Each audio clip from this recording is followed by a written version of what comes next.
Maligayang pagdating sa aming channel. Pakinggan natin ang kuwentong 24 na oras akong nag-labor, 8 beses tumanggi ang pamilya ng asawa kong pumirma para sa operasyon. Pagkapanganak ko, pinatay nila ang telepono at nagbakasyon. Pagbalik nila sa ospital, isang salita ng doktor ang nagpatigil sa mundo ng asawa ko. Sa gitna ng pakikipaglaban ni Hana sa kamatayan sa delivery room, walang awang pinatay ng kanyang asawa at biyenan ang kanilang mga telepono upang magbakasyon sa Thailand dahil nang hinayang sila sa alimany-manima na bayarin sa ospital. Sa bingit ng kawalan ng pag-asa, si Hana ay namatay at muling nabuhay na parang isang phoenix mula sa abo sa tulong ng kanyang makapangyarihang tiyahin. Isang birth certificate na blanko ang pangalan ng ama, isang nakagigimbal na pagbubunyag, at isang legal na pasabog ang nag-iwan sa mga taksil na walang-wala. Sapat na ba ang naging kabayaran? Ang sakit na tila bumibiyak sa aking kaluluwa ay nagpamamanhid sa aking mga binti. Ang paligid ay nababalot sa amoy ng alkohol, malansang dugo, at ng matinding kawalan ng pag-asa. Nakahiga ako at namimilipit sa isang kama na ang puting sapin ay nanilaw na, ang mga kamay ko'y mahigpit na nakakapit sa malamig na bakal ng kama na halos mamuti na ang aking mga buko. Ako si Hana, 62 taong gulang, isang HR manager na kilala sa pagiging matatag at maabilidad sa kumpanya. Ngunit sa sandaling ito, ako ay isa lamang ng hihinang ina, naghihingalo habang naghihintay ng awa mula sa sarili kong pamilya. Ang mga contraction ay sunod-sunod na humahagupit sa aking payat na katawan na parang dambuhalang alon na gustong durugin ako. Halos isang araw na ang nakalipas mula nang pumutok ang aking panubigan, ngunit hindi pa rin bumubuka ng husto ang aking cervix. Bumukas ang pinto ng emergency room at ang matigas na boses ng head doctor ay bumasag sa nakabibinging katahimikan. Nasaan ang pamilya ng pasyenteng si Hana Reyes? Pumasok kayo, kritikal na ang sitwasyon. 2 tao ang pumasok, pinangungunahan ni Nanay Nelia, ang aking biyenan, isang 60 taong gulang na babae na may mukhang laging bakas ang hirap, ngunit ang mga matay matalas at puno ng pagkalkula. Nakasuot siya ng damit na may madilim na bulaklakin, iwinawasiwas ang isang pamaypay, at bumubulong-bulong na may halatang pagkainis. Sa likod niya ay si Anton, ang aking asawa, isang 34 taong gulang na empleyado sa gobyerno, may itsurang mahinhin ngunit ang mga matay malikot at kulang sa determinasyon. Nakayuko lang siya. Mahigpit ang hawak sa kanyang cellphone na umiilaw at paminsan-minsay sumusulyap sa relos na may hindi maitagong pagkainip. Tinitigan ng doktor si Anton. Seryoso ang boses. Kayo po ba ang asawa ni Mrs. Hana? Suhipo ang posisyon ng bata at 2 beses na nakapulupot ng mahigpit ang pusod sa leeg. Mabilis na pong bumabagsak ang heartbeat ng sanggol. Ang ina naman po ay ubos na ang lakas dahil sa sobrang tagal na pagle-labor. Kailangan na po nating isagawa ang emergency C-section para mailabas ang bata. Kung magtatagal pa tayo, hindi ko masisiguro ang kaligtasan nilang mag-ina. Sinubukan kong imulat ang aking mga mata na malabo na dahil sa pinaghalong pawis at luha at tiningnan si Anton na may kaunting pag-asa. Gusto kong sabihin sa kanya na sobrang sakit na, "Anton, iligtas mo ang anak natin." Ngunit ang tuyo kong lalamunan ay hindi makabigkas ng salita. Opera? Tumalon si Nanay Nelia. Ang matinis niyang boses ay umalingaw-ngaw sa buong silid. Bakit kailangan pang operahan? Baka nagkakamali kayo, Dok? Malaki ang balakang ng Hana na yan. Siguradong magaling yang umire. Noong araw nga, iniluwal ko si Anton sa may palayan lang, ako lang mag-isang ngumuya ng pusod, wala namang nangyari. Ngayon, konting hirap lang, opera na agad. Nakakasama na sa katawan, magastos pa. Kumunot ang noo ng doktor, pilit na pinapanatili ang kanyang pasensya sa harap ng kalupitan at kamangmangan ng matanda. Ginang, iba po ang panahon noon, at iba-iba po ang katawan ng bawat tao. Ito po ay isang emergency, hindi na po niya kayang iluwal ng normal. Ang gastos po sa operasyon at gamot ay aabot sa humigit kumulang 50,000. Kailangan lang po ng pamilya na pumirma sa consent form at magdeposito para maiakyat na namin siya sa operating room. 50,000! Bulalas ni Anton. Nanlalaki ang mga mata. Ang unang lumabas sa bibig ng aking asawa ay hindi kung masakit ba ang nararamdaman ko o kung ayos lang ako, kundi ang pagkabigla sa halaga. Lumingon si Anton sa kanyang ina, ang tingin niya'y puno ng takot at pagdepende. Sa bahay na ito, kahit ako ang pangunahing kumikita, lahat ng pera ay ibinibigay ko kay Anton matapos niyang sabihin na mas mabuting si Nanay Nelia ang mag-ingat para makaipon kami para sa kinabukasan. Ngayon, na ang buhay ko'y nasa bingit ng kamatayan, ang perang pinagpaguran ko ay nasa kamay ng aking kuripot na biyenan. Hinila ni Nanay Nelia ang braso ni Anton. Namumula ang mukha. Saan tayo kukuha ng 50,000? Baliw ka ba? Na-withdraw ko na lahat ng pera at naipalit na sa dolyar.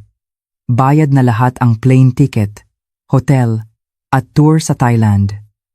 Mahigit 100,000 lahat yon. Anak. Non-refundable at non-rebookable ang tour na yun. Nanghina ako. At tila may kuliglig na umuugong sa aking tainga. Tour sa Thailand? Sa mismong oras na ang asawa niya ay nag-aagaw buhay sa panganganak? Pero ma? Si Hana. Nauutal na sabi ni Anton, pinagpapawisan ang noo. Sabi ng doktor, delikado. Iwinaksi ito ni Nanay Nelia at sinamaan ako ng tingin. Anong delikado? Ang mga doktor ngayon? Mananakot lang yan para makakuha ng pera sa serbisyo nila. Nag-iinarte lang yan para maoperahan at hindi na mahirapan. Ayaw niyang maranasan ang sakit ng pag-iri. Sige, pumirma ka ngayon at mawawala ang iling 5,000 natin, paano pa tayo makakapamasyal bukas? Naghihintay na ang ate Tess mo sa parking lot, papunta na ang sundo natin sa airport. Bawat salita niya ay parang mapurol na kutsilyong humihiwa sa aking puso. Lumalabas na ang buhay ko at ng aking anak ay mas mababa pa ang halaga kaysa sa isang bakasyon ng kanilang pamilya. Naalala ko ang mga gabing pagod na pagod ako sa pag-overtime. Ang mga pagkakataong nagtitiis ako at hindi man lang makabili ng bagong damit para makaipon at maibigay kay Anton. Lumalabas na ang perang iyon ay ginamit nila para magplano ng kanilang kasiyahan habang iniiwan akong naghihirap dito. Natigilan si Anton, bakas sa kanyang duwag na mukha ang pag-aalinlangan. Ngunit sa huli, nanaig ang kanyang pagiging underdesaya at ang panghihinayang sa pera kaysa sa kanyang konsensya bilang isang asawa at ama. Lumapit siya sa aking kama, hindi makatingin ng diretso sa aking mga mata, at pabulong na sinabi, Hana, tiisin mo na lang muna, ha? Sabi ni Mama, mas maganda ang normal delivery para sa bata, mas magiging matalino raw. Saka, gipit talaga tayo sa cash ngayon, hindi na aabot kung mag-withdraw pa. Pilitin mo na lang umire. Kami, may importante kaming lakad ngayon. Ginamit ko ang natitira kong lakas upang kapitan ang kanyang damit at sumigaw mula sa aking lalamunan, saan ka pupunta? Anton, iiwan mo kaming mag-ina dito para mamatay? Nasaan ang pera ko? Ibigay mo sa akin ang pera para maoperahan ako.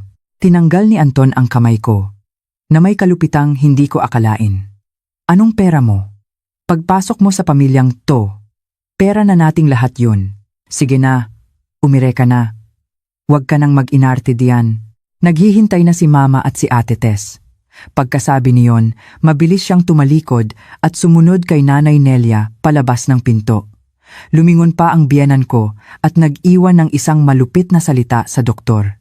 Dok, hayaan niyo siyang manganak mag-isa. Walang pipirma diyan. Huwag niyo kaming susubukang lokohin para sa pera. Aalis na kami. May hinahabol pa kami. Huwag, Anton.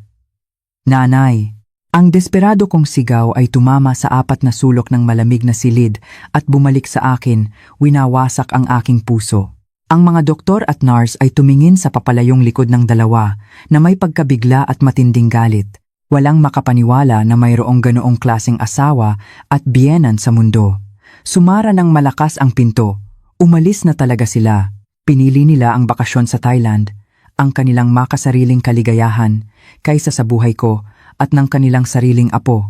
Isang matinding kirot ang biglang naramdaman ko mula sa aking puson. Naramdaman ko ang pag-agos ng mainit na likido, dugo.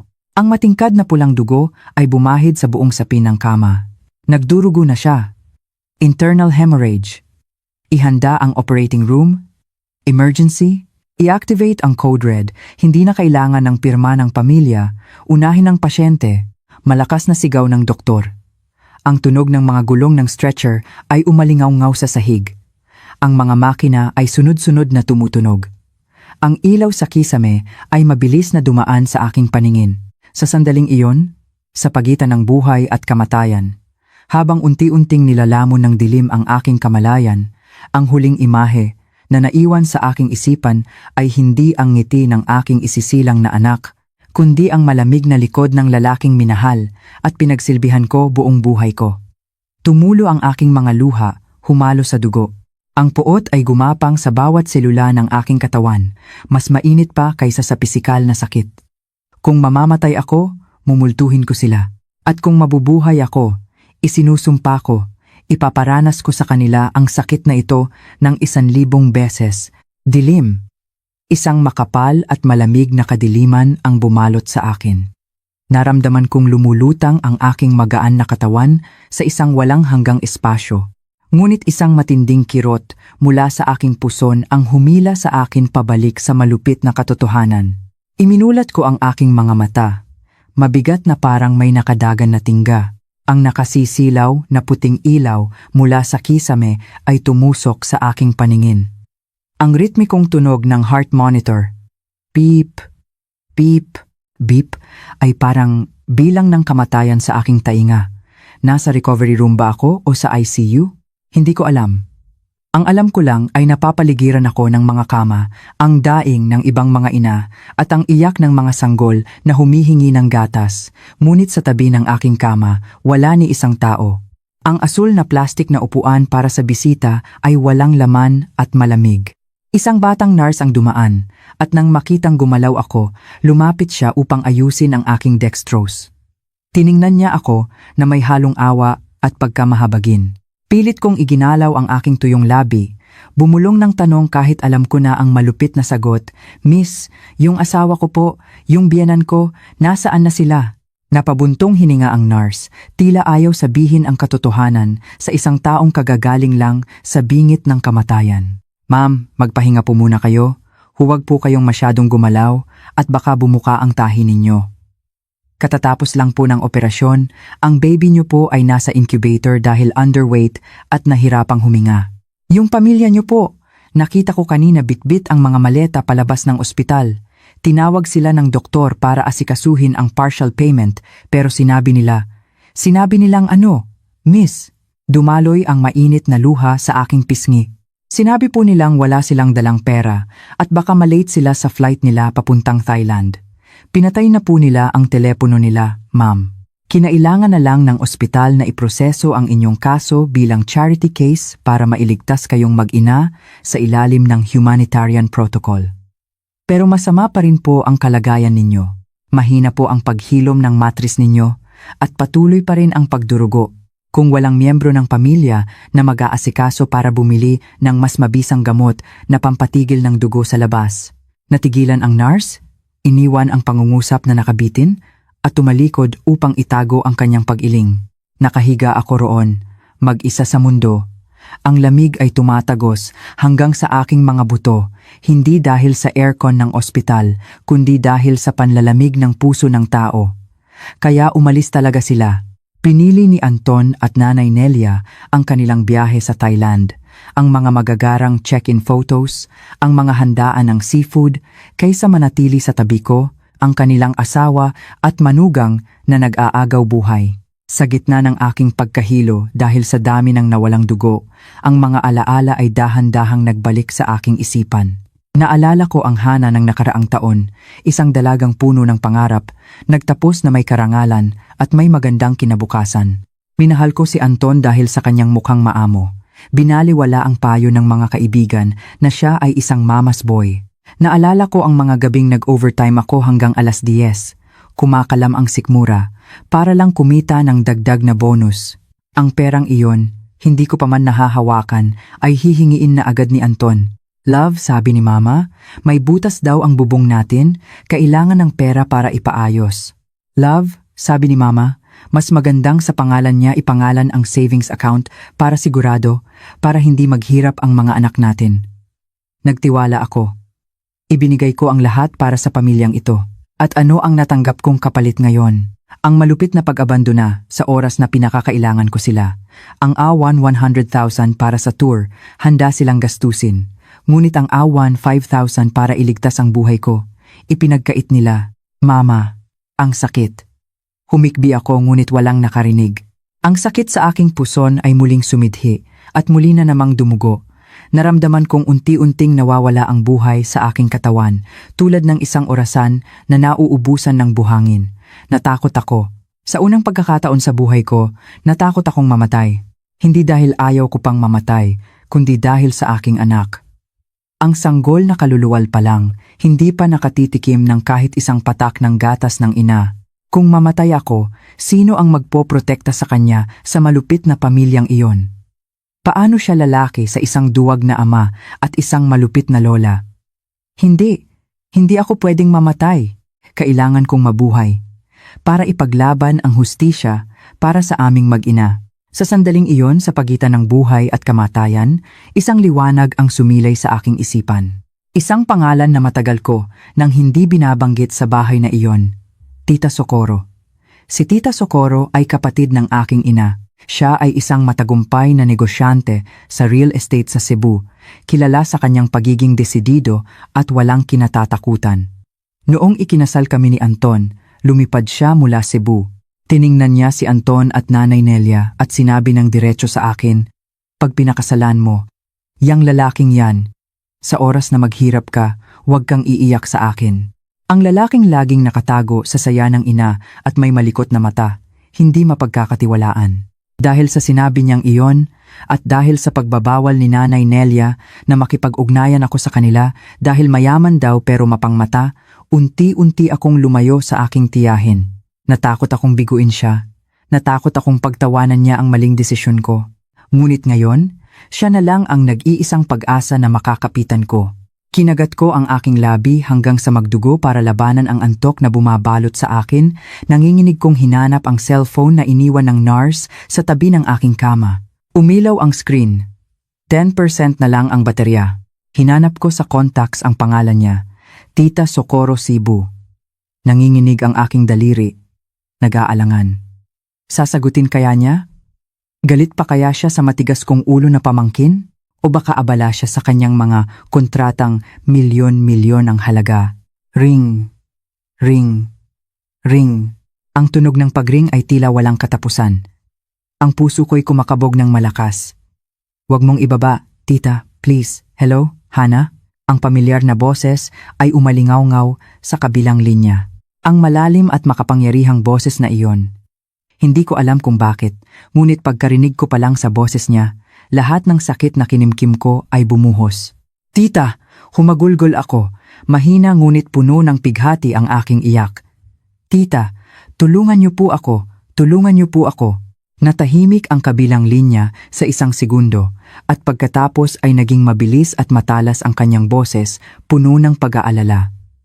"Hana, nasaan ka? Bakit ang hina ng boses mo? Anong nangyari?" "Nasa ospital po ako. Nanganak po ako." CS, dinudugo. "Si Anton po." "Si Nanay Nelia." "Iniwan nila ako. Nag-Thailand sila." "Tita, pinabayaan nila akong mamatay dito. Natatakot po ako, tita." "Tulungan niyo po ako," sabi ko habang paputol-putol ang aking hininga. Bawat salita ay tila kumukuha ng huling lakas ko. Narinig ko ang tunog ng nabasag na salamin sa kabilang linya, ang tunog ng upuang itinulak ng malakas. "Mga hayop," umungol si Tita Socorro. Ang galit niya'y ramdam ko. "Mga walang kaluluwa. Makinig ka sa akin, Hana. Makinig kang mabuti. Opo, huwag na huwag kang bibitaw. Ipinagbabawal kong mamatay ka. Ang buhay mo ay pag-aari ng pamilya natin, hindi para tapak-tapakan ng mga yan. Lilipad ako papunta diyan ngayon din. Sa loob ng 2 oras, darating ako. Tatawagan ko ang direktor ng ospital ngayon din para asikasuhin ka. Isa lang ang kailangan mong gawin. Huminga ka, pilitin mong mabuhay at hintayin ako." "Tita, ang sakit." "Labanan mo, para sa anak mo, laban. Pangako ko sa'yo, kung sino man ang gumawa nito sa'yo, sisiguraduhin kong mararanasan niya ang impyerno sa lupa." Hintayin mo ako. Naputol ang tawag. Nalaglag ang telepono mula sa aking kamay. Ngunit, sa isang iglap, nawala ang kalahati ng takot sa aking puso. Ang pangako ng aking tiyahin ay parang isang malakas na gamot na direktang itinurok sa aking mga ugat. Darating siya. Ipinagbabawal kong mamatay ka. Tama, hindi ako pwedeng mamatay. Ipinikit ko ang aking mga mata. Huminga ng malalim. Pilit na kinokontrol ang aking paghinga gaya ng sabi niya. Sa gitna ng sakit na patuloy na sumisira sa akin, isang apoy ng galit ang nagsimulang mag-alab. Hintayin niyo lang, Anton, Nanay Nelia, Ate Tess. Magpakasaya kayo sa bakasyon ninyo. Pagbalik ninyo, hindi na isang mahina at sunod-sunurang hana ang sasalubong sa inyo. Muling bumukas ang pinto ng silid. Ngunit sa pagkakataong ito, hindi kalungkutan ang dala nito, kundi ang mabilis na mga yapak ng isang grupo ng mga doktor, pinangungunahan ng isang matandang doktor na may salamin, seryoso ang mukha. Nasaan ang pasyenteng si Hannah Reyes? Ilipat agad sa ICU, utos ng hospital director. I-convene lahat ng department heads for an emergency conference. Now, napangiti ako ng mahina. Kumikilos na si Tita Socorro. Ang Phoenix ay nagsisimula ng mabuhay mula sa abo. Ang tensyon sa maternity ward ng ospital ay hindi pa kailanman naging ganito katindi.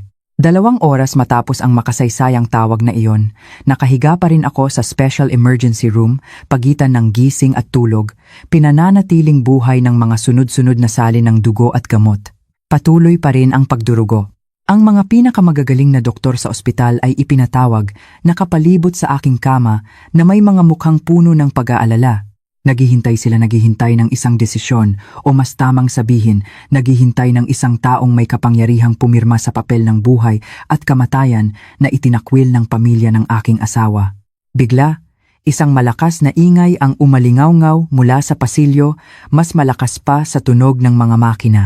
Bumukas ng maluwag ang pinto ng emergency room, hindi dahan-dahan, kundi may kasamang malakas na puwersa. Nangunguna ang hospital director, isang taong bihirang makita ng mga pasyente, ngayon ay nakayuko at nagtuturo ng daan. Sa likod niya ay isang babaeng nasa 50s ang edad, ngunit nagliliwanag sa karangyaan at kapangyarihan na nagpapatigil ng hininga ng lahat. Si Tita Socorro. Nakasuot siya ng isang puting business suit na perpekto ang tahi, habang ang kanyang stiletto heels ay lumilikha ng matutunog na tak-tak-tak sa sahig. Ang kanyang mukha ay may makeup ngunit hindi maitago ang pag-aalala. Ang kanyang mga mata sa likod ng mamahaling salamin ay nag-aalab sa galit at awa. Sa tabi niya ay 2 matatangkad na lalaking nakaitim na suit ang kanyang mga personal na bodyguard, may hawak na mga leather briefcase. Ang buong silid ay natahimik. Ang mga nurse ay nagbubulungan, ang kanilang mga matay puno ng paghanga sa misteryosong babae. Nasaan si Hannah Reyes? Tanong ni Tita Socorro. Hindi malakas ngunit malinaw at may autoridad, sapat na para takutin ang lahat ng naroroon. Mabilis na lumapit ang head doctor, pinupunasan ang pawis sa noo. Ma'am, narito po si Mrs. Hannah, nasa kritikal na kondisyon. Ang kanyang matris po ay hindi na bumabalik sa dati nitong hugis matapos ang operasyon na nagdulot ng matinding pagdurugo. Ginamit na po namin ang pinakamalalakas na gamot, ngunit hindi po tumatalab. Isa na lang po ang paraan para mailigtas siya. Nag-atubili ang doktor, tumingin kay Tita Socorro. Sabihin mo, anong paraan? Sigaw niya, humigpit ang hawak sa kanyang mamahaling bag. Kailangan pong tanggalin ang kanyang matris, partial o total hysterectomy, agad-agad. Kung hindi, mamamatay po siya sa pagkaubos ng dugo sa loob ng 30 minuto. Pero ang pamilya po niya ay umalis at walang pumirma sa consent form. Hindi pa natatapos magsalita ang doktor, inagaw na ni Tita Socorro ang papel at ballpen mula sa nurse. Pumirma siya ng madiin at mabilis. Ako ang pipirma, ako ang tiyahin niya, ang legal guardian niya sa oras na ito. Ang pagliligtas sa kanya ang pinakamahalaga, hindi problema ang pera. Gamitin ninyo ang pinakamagandang gamot, pinakamodernong kagamitan, at pinakamagagaling na doktor. Kung may mangyari sa pamangkin ko, mananagot sa akin ang ospital na ito. Lumingon siya sa isang bodyguard. Pumunta ka sa cashier, magdeposito ka ng 100,000. Kung kulang, dagdagan mo. at ilipat ninyo si Hana sa VIP suite pagkatapos ng operasyon. Gusto kong nasa pinakamalinis at pinakatahimik siyang lugar. Ang iling po'y nilong-nilong na sinabi niya ay parang wala lang, ngunit napakabigat kung ikukumpara sa iling 20,000 na ipinagdamot ni Anton at ng kanyang ina. Naganap agad ang operasyon. Sa ilalim ng epekto ng anesthesia, naramdaman kong tila ako'y pinag-aagawan ng dalawang mundo. Sa isang banda, ang madilim na bangin na naghihintay na lamunin ako. Sa kabila, ang mainit na kamay ni Tita Socorro na humihila sa akin pabalik. Isang bahagi ng aking katawan, ang pinakasagradong parte ng isang babae, ang lugar na nag-alaga sa aking anak sa loob ng 9 na buwan, ay tinatanggal. Ang sakit ay hindi lang sa laman, kundi nakatatak na sa aking kaluluwa, isang permanenteng kawalan. Nang magising ako, ang unang naamoy ko ay hindi na ang matapang na amoy ng antiseptiko, kundi ang banayad na amoy ng lemongrass essential oil. Iminulat ko ang mga mata at nakita ang sarili sa isang malambot na kama, sa isang maluwag, maliwanag at kumpletong kwarto na parang isang 5-star hotel. May malaking TV, ref, leather sofa at isang florera ng sariwang bulaklak. Dahan-dahan akong gumalaw at ang sakit sa aking puson ay nagpaalala sa akin na hindi ito panaginip. Gising ka na, anak? Si Tita Socorro ay nakaupo sa sofa, hawak ang aking medical records, bakas sa mukha ang pagod ngunit ang mga matay puno ng pagmamahal. Lumapit siya, hinaplos ang aking buhok. Tita, humagulgol ako. Buhay. Buhay pa po ba ako? Oo anak, buhay na buhay ka. Ngiti niya, isang pilit na ngiti. At buhay din ang anak mo. Ang iyong munting anghel, si Paz ako na muna ang nagpangalan sa kanya para sa kapayapaan, nasa incubator pa. Pero sabi ng doktor, malusog siya at ilang araw lang ay makakasama mo na. Kamukhang kamukha mo. Gumaan ang aking pakiramdam nang marinig na ligtas ang aking anak. Ngunit biglang lumungkot ang mukha ni Tita Socorro. Hinawakan niya ang aking kamay. Hana, kailangan mong malaman to. Para mailigtas ang buhay mo, kinailangang tanggalin ng mga doktor ang matris mo. Hindi ka na ulit magkakaanak. Ang balita ay parang kidlat na tumama sa akin. Tinanggal ang matris. Sa edad na 30 to, ibig sabihin ay hindi ko na mararanasan ang maging ina sa pangalawang pagkakataon. Ibig sabihin, ang katawan ko ngayon ay may kulang na. Ang sakit ay bumara sa aking lalamunan. Sila ang may kasalanan. Ang kanilang pagiging kuripot at malupit. Kung pinaoperahan nila ako agad, hindi sana ako aabot sa ganito. Bakit? Bakit sila ganito kasama sa akin, tita? Anong ginawa kong mali? Sumigaw ako sa sakit. Niyakap ako ni Tita Socorro. Hinayaan akong umiyak sa kanyang balikat. Hindi mo kasalanan, sabi niya. Ang boses ay matigas at puno ng galit. Ang kasalanan mo ay nagpakasal ka sa maling tao, sa isang pamilya ng mga demonyo. Pero Hana, makinig ka. Hinarap niya ako, ang mga matay nag-aalab. Ang nawala ay nawala na. Ang matris mo ay maaaring nawala, pero ang buhay at dignidad mo, kailangan mong ipaglaban. Mula ngayon, ang buhay mo ay binili ko pabalik mula kay kamatayan. Wala, uulitin ko, walang sinuman ang may karapatang tapakan ka pa. Pinahanap ko na sila. Masayang-masaya sila sa kanilang mga check-in sa Pattaya. Sige lang. Hayaan nating magpakasaya muna sila. Kinuha niya ang isang bagong cellphone mula sa kanyang bag at ibinigay sa akin. Inaayos na ng abogado ko ang lahat ng legal na papeles. Ang trabaho mo ngayon ay magpagaling, kumain ng mabuti, at magpalakas. Kailangan mong maging maganda, matatag, at makapangyarihan. Para pagbalik ng mga hayop na, yon, titingalain kanila na parang mga uod na gumagapang sa lupa.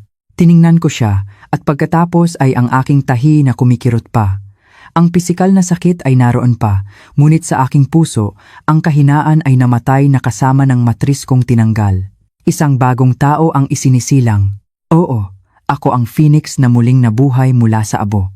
At mabubuhay ako hindi lang para sa sarili ko at para kay Paz, kundi para ipakita sa mga taksil na iyon kung gaano kamahal ang kabayaran ng kanilang katrayduran. 10 araw. 10 araw lang ang lumipas, ngunit para sa akin, parang isang siglo na. Sa loob ng 10 araw, Namuhay ako sa dalawang magkaibang mundo, ang tamis ng pagmamahal ng pamilya at ang pait ng katrayduran. Nakahiga ako sa VIP room, ang 5-star hotel ng ospital. Tahimik ang paligid, maliban sa mahinang ugong ng air purifier at malamyos na musika. Tuwing umaga, dinadalhan ako ng nurse ng mainit na arroz caldo o masustansyang sopas na inihanda ng personal na chef ni Tita Socorro. Ang mga doktor ay bumibisita 3 beses sa isang araw, puno ng paggalang. Hindi ako pinagagalaw ni Tita Socorro. Kumuha siya ng 2 private nurse na 24,007 na nag-aalaga sa akin. Si Baby Paz, matapos ang 3 araw sa incubator, ay dinala na sa tabi ko. Sa kabila ng marangyang kalagayan, tuwing gabi, kapag tinitingnan ko ang aking cellphone, bumabalik ako sa impyerno ng puot. Binuksan ko ang Facebook at bumungad sa akin ang sunod-sunod na check-in ng pamilya ng aking asawa. Hindi nila alam na blinok ko na ang kanilang mga numero. Nag-post si Nanay Nelia ng litrato sa isang ginintuang templo sa Thailand, nakangiti ng malapad na may caption. Nanalangin na sana'y biyayaan ang pamilya ng kapayapaan at alisin ang lahat ng kamalasan. Salamat sa mababait kong anak na dinala ako sa bakasyon. Kamalasan. Ako at ang kanyang apo na nag-aagaw buhay ay kamalasan para sa kanya. Sa ibaba, may litrato ni Anton at Ate Tess na kumakain ng king crabs at lobsters. Si Anton, ang asawang nagsabing gipit kami sa pera, ngayon ay masayang masaya. Kinunan ko ng screenshot ang bawat litrato, bawat komento ng kanilang mga kamag-anak. Wow! Ang swerte nyo naman kay Anton, napakabuting anak. Bawat litrato ay isang patunay ng kanilang kawalang puso. May lakas ka pa palang manood ng sirko? Boses ni Tita Socorro ang pumutol sa aking pag-iisip. Pumasok siya kasama ang isang lalaking nasa katanghaliang gulang si Attorney Cruz, ang kanyang pinagkakatiwalaang abogado. Tingnan mo to. Inabot niya sa akin ang isang bank statement. Ito ang joint account namin ni Anton.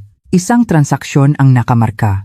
Isang withdrawal ng AUR 20,000 ginawa sa ATM sa labas lang ng ospital. Winithdraw niya lahat ng ipon ninyo para sa panganganak mo bago siya sumakay ng taxi papuntang airport, malamig na sabi ni Tita Socorro. Nagsinungaling siyang walang pera. Pero nilimas niya ang pera mo para ipamasyal ang ina at kapatid niya. Hindi siya mahirap, Hana. Masama siyang tao. Nguya ko ang papel sa aking kamay. Ang pag-aalala pala ni Anton ay isang malaking kasinungalingan. Ayon kay Attorney Cruz, pagpapatuloy ni Tita, ang ginawa nila ay pasok sa kasong paglabag sa RA 9262 o ang Anti-Violence Against Women and Their Children Act, partikular na ang economic abuse at psychological violence. Dahil sa record mula sa ospital na kinailangan mong sumailalim sa hysterectomy dahil sa kanilang pagpapabaya, sigurado akong hindi lang mawawalan ng trabaho si Anton, kundi maaari pa siyang makulong. Naglabas si Attorney Cruz ng isa pang papel. Mrs. Hana, ito po ang birth certificate ni Baby Paz. Ayon sa utos ni Ma'am Socorro, at dahil sa pag-abandona ng ama, ginamit namin ang aming koneksyon para marehistro ang bata. Tiningnan ko ang birth certificate. Pangalan Andrea Paz Reyes. Pangalan ng ama, Blanco. Bakit po Blanco? Tanong ko. Para maiwasan ang problema sa custody kapag nag-file na tayo ng annulment, paliwanag ng abogado. Pinapatunayan nito na itinakwil niya ang kanyang karapatan bilang ama mula pa sa simula. Sa ngayon si Baby Paz ay anak mo lang, dala ang apelyido mo. Haplos ko ang pangalang Andrea Paz. Tama, hindi niya dadalhin ang apelyido ng taksil na iyon. Bukas ang ika-10 araw, sabi ni Tita Socorro. Ayon sa impormasyon ko, lalapag ang flight nila ng 9:00 ng umaga. Dederetso yan dito. Hindi para kumustahin ka, kundi para kunin ang tagapagmana nila para ipagyabang sa mga kapitbahay. Pero nagkakamali sila. Nakahanda na ang entablado, kumpleto na ang mga artista, naghihintay na lang sa pagdating ng mga payaso. Handa ka na ba, Hana? Tumingin ako sa kanya, at pagkatapos ay sa natutulog kong anak. Ang pisikal na sakit ay tila naglaho, napalitan ng isang kakaibang kapayapaan. Hindi na ako ang mahinang Hana na nagmamakaawa. Handa na po ako, tita. 10:00 ng umaga. Ang tahimik na VIP wing ay binulabog ng magaspang na ingay mula sa elevator. Bilisan nyo nga! Ang bagal-bagal nyo! Boses iyon ni Nanay Nelia. Ang pamilya ng aking asawa ay dumating na parang isang parada. Si Nanay Nelia ay nakasuot ng makulay na damit na may print ng elepante na binili sa night market sa Thailand, bitbit ang sandamakmak na pasalubong dried durian, effervescent oil at mga candy. Si Anton ay sunog ang balat, nakasuot ng t-shirt na may nakasulat na Pataya, habang si Ate Tess ay nagla-livestream pa. Hello po sa lahat. Kakalapag lang po namin, diretso agad sa ospital para sunduin ang aming apo. Nagmamadali sila papunta sa aking silid. Mukhang mga bayaning nagbabalik, walang bahid ng pagsisisi o pag-aalala. Sa isip nila, marahil ay maayos na akong nanganak at naghihintay sa kanilang awa.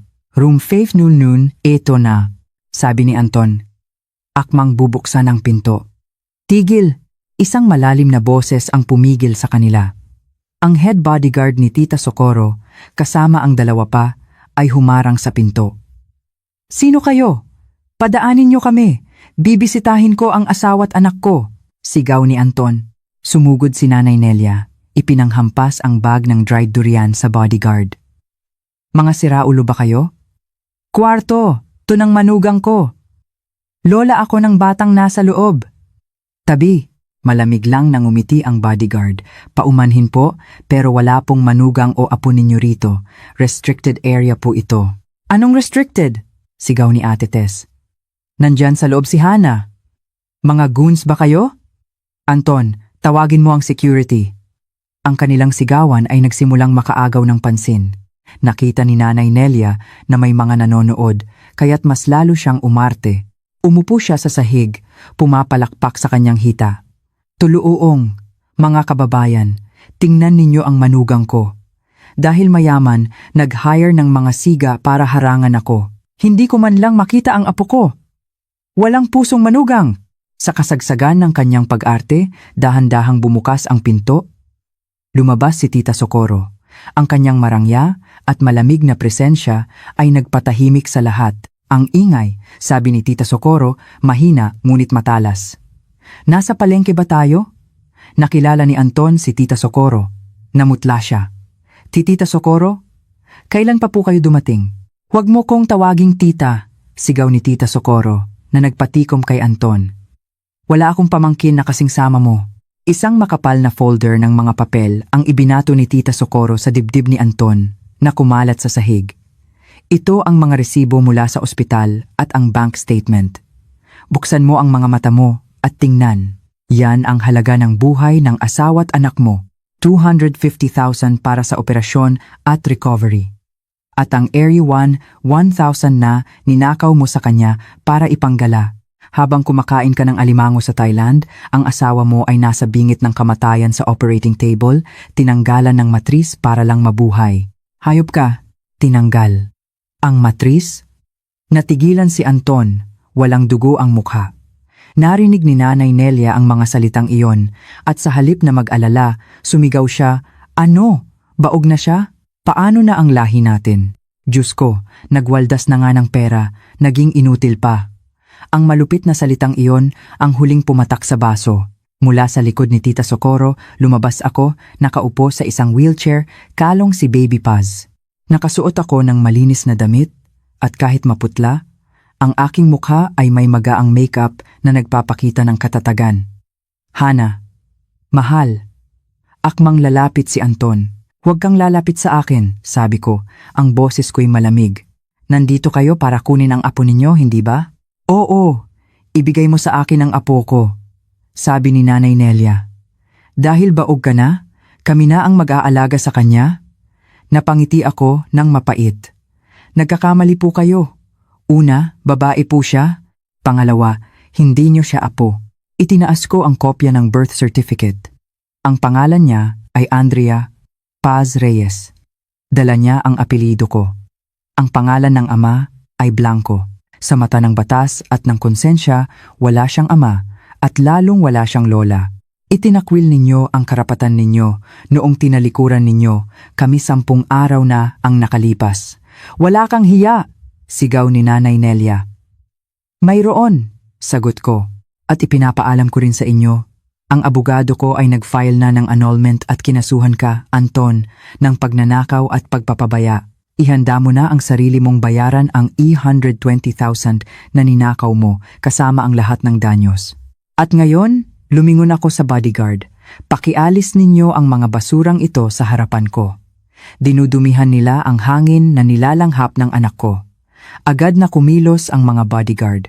Nagpupumiglas at nagmumura si Nanay Nelia habang si Anton ay tulala, nakatingin sa nagsasarang pinto. "Hana, pakinggan mo ako." Ang kanyang sigaw ay nawala sa likod ng makapal na pinto. Sa lobby ng ospital, ipinagpatuloy ni Nanay Nelia ang kanyang palabas. Humiga siya sa sahig at humagulgol, habang si Ate Tess ay nagla-livestream. "Tulungan niyo po kami, ang masama naming manugang, sinasaktan ang matandang ina." Ang mga usisero ay nagsimulang magkumpol. Ngunit hindi nila alam, may mas malaking palabas na inihanda si Tita Socorro. Mula sa itaas, nagbigay ng senyas si Tita Socorro. Biglang nagbago ang palabas sa malaking TV screen sa lobby. Kasabay nito, ang mga nanonood sa livestream ni Ate Tess ay nakatanggap ng mga notifikasyon. Breaking. Iskandalo sa ospital, asawang iniwan ang naghihingalong misis para mag-Thailand na bisto. Sa screen ipinakita ang CCTV footage mula 10 araw na ang nakalipas. Ako na, nagmamakaawa? Si Nanay Nelia na sumisigaw sa doktor na magastos ang opera at si Anton na malamig na tumatalikod. Ang mga manonood ay natahimik. Pagkatapos, nahati ang screen. Sa isang panig, ang larawan ko sa ICU, may petsa at oras at diagnosis. Postpartum hemorrhage, emergency hysterectomy. Sa kabilang panig, ang Facebook post ni Anton at Nanay Nelia sa parehong petsa at oras nakangiti sa airport na may caption, "Thailand, here we come." Ang mga litrato nila habang kumakain ng lobster ay ipinakita sa tabi ng mga resibo ng ospital. "Mga demonyo!" Sigaw ng isang lalaki. Ang opinyon ng publiko ay bumaliktad na parang buhawi. Ang mga dating naaawa ay galit na ngayon. Biglang tumahimik si Nanay Nelia, namumutla habang nakatingin sa screen. Biglang tumunog ang telepono ni Anton. Ang boss niya sa gobyerno. "Mr. Anton, anong kalokohan to na kumakalat sa social media? Ang buong ahensya, kinaladkad mo sa kahihiyan. Mag-resign ka na bago pa kita sibakin dahil sa serious misconduct." "Boss, hindi po." "Anong hindi?" "Kitang-kita sa video. Simula bukas, huwag ka nang papasok." Bagsak. Nalaglag ang telepono ni Anton sa sahig, basag. Nawalan ng asawa, anak, dignidad, at ngayon, trabaho. Ang mga tao ay nagsimulang palibutan sila, kumukuha ng litrato at video. "Umalis kayo, mga walang puso." Sa sobrang kahihiyan at galit ng mga tao, si Nanay Nelia ay hinimatay. Kinailangan siyang buhatin ni Anton at Ate Tess habang tumatakas sila sa ospital sa gitna ng mga sigaw at mga binabatong bote ng tubig. Mula sa aking silid, pinanood ko ang lahat sa isang tablet. Walang ngiti, walang luha. Ang aking puso ay payapa na. Ang hagupit ng opinyon ng publiko ay mas masakit kaysa sa anumang parusa. Isang buwan matapos akong makalabas ng ospital, humarap kami sa mediation sa korte. Si Anton ay mukhang gusgusin at matanda na sa kanyang edad. "Hana, kailangan ba talagang umabot sa ganito?" Pagmamakaawa niya. "Patawarin mo na ako." "Tumahimik ka," sagot ko. "Wala kang karapatang banggitin ang pangalan ng anak ko."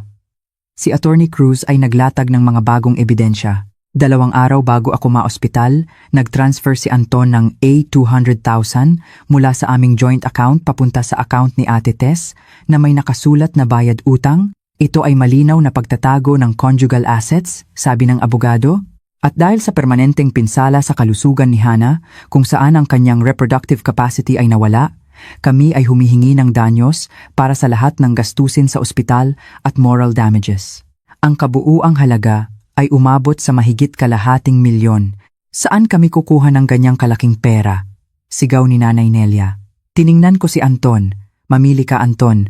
Pumirma ka sa annulment, iwan mo ang lahat, at ituring na bayad pinsala. O magkita tayo sa criminal court at maghanda kang mabilanggo ng ilang taon dahil sa pag-abandona na nagresulta sa matinding kapahamakan." Alam niyang hindi ako nagbibiro. Sa likod ko ay si Tita Socorro. "Pipirma ako," sabi ni Anton, talunan. Paglabas namin ng korte, matapos niyang pirmahan ang lahat, si Nanay Nelia, sa tindi ng sama ng loob, ay biglang bumagsak. Ang puso ko. Atake sa puso. Na-stroke. Nagkagulo sila, ngunit walang sinumang tumulong. Tiningnan ko lang sila, malamig ang mga mata, bago ako sumakay sa magarang sasakyan na naghihintay sa akin. 3 taon ang lumipas. Ako ngayon ang may-ari ng Paz Organics, isang matagumpay na chain ng mga healthy grocery store. Isang hapon, habang nagmamaneho ako ng aking puting Toyota Fortuner, kasama ang aking 3 taong gulang na anak na si Paz, natigil kami sa traffic malapit sa isang pampublikong ospital. Sa gilid ng kalsada, nakita ko ang isang pamilyar na eksena. Si Anton, ngayon ay isang gusgusing Grab driver, ay nakikipagtalo kay Ate Tess. Sa tabi nila, sa isang wheelchair, ay isang matandang babae, puti na ang buhok at tila wala sa sarili. Si Nanay Nelia, paralisado. Ibigay mo sa akin ang pera. Turno mo ngayong bumili ng gamot ni Mama, sigaw ni Anton.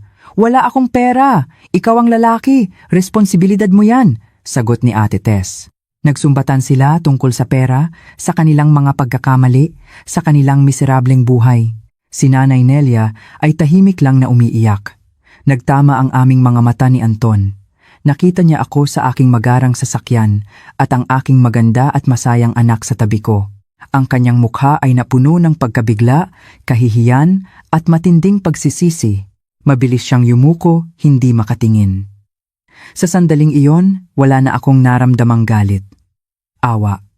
Awa para sa mga taong sinira ang sarili nilang buhay dahil sa kasakiman. Mommy, green light na po, sabi ni Paz. Ngumiti ako, itinaas ang bintana at pinaandar ang sasakyan, iniiwan ang madilim na nakaraan. Sabi nga ni Tita Socorro, ang pinakamagandang paghihiganti ay hindi ang sakta ng iyong kaaway, kundi ang hayaan silang panoorin kang mamuhay ng masaya at matagumpay habang sila ay lugmok sa putik na sila mismo ang gumawa. Ang aking matris ay maaaring nawala, ngunit ang puso ko ay buo na dahil mayroon ako kay Paz, kay Tita Socorro at higit sa lahat, mayroon ako sa aking sarili. Maligayang pagdating sa aming channel. Pakinggan natin ang kwentong 24